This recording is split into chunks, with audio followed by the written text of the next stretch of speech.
Welcome to a Tin Dog podcast. Now, it's not often that I regret not being on Twitter. I seldom worry that I'm missing 1,000 things on Facebook, and hardly ever wonder what Stephen Fry had for lunch. However, this month I was reading in Doctor Who magazine a lovely little one-page article by Jaq Rayners. Now, when I was on Twitter, Jaq Rayners was one of the people who I followed, but in this article I discovered that she's at a fairly parallel stage of life as me. She's a Doctor Who fan, she's married, and she's reproduced. And the thing is, her article's made me think. It's made me think about something that I'm going to have to deal with very, very soon. At what stage do I introduce my daughter to Doctor Who? When do you introduce your kids to this series?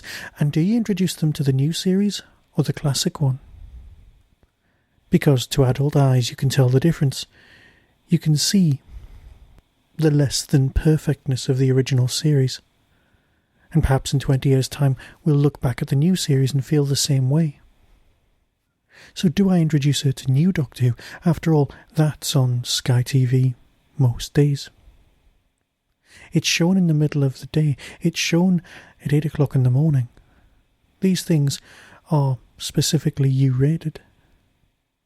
Now, I'm not going to put my hand up and say I've shielded her completely from Doctor Who. Who can? It's everywhere in British society.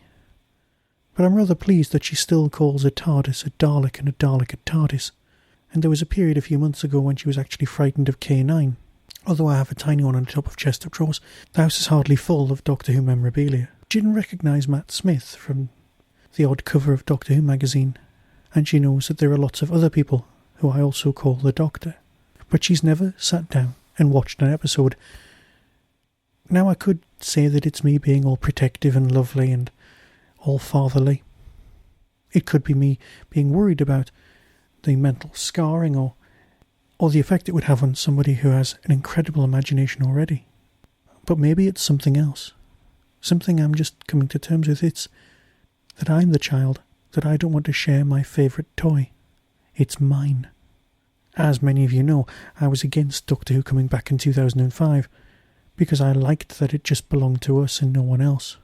That's a spoilt, awful approach, I know, but I'm being honest about it, and that was still my feeling. So perhaps I just don't want to share.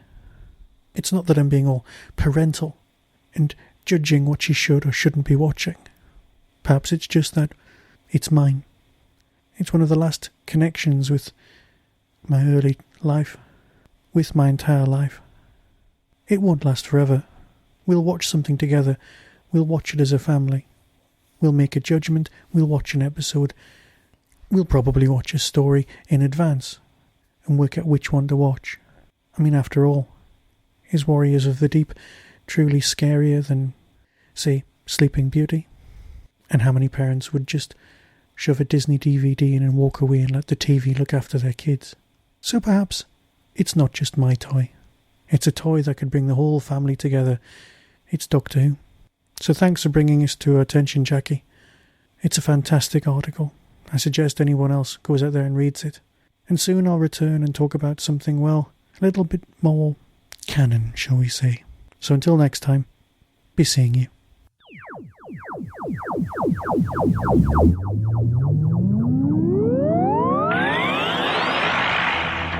You have been listening to the Tin Dog Podcast. Doctor Who and its associated shows are all copyright and property of the BBC. No infringement is intended. Whostrology the book is available directly from Telos Publishing and from Amazon. For personal Whostrology readings, visit whostrology.com.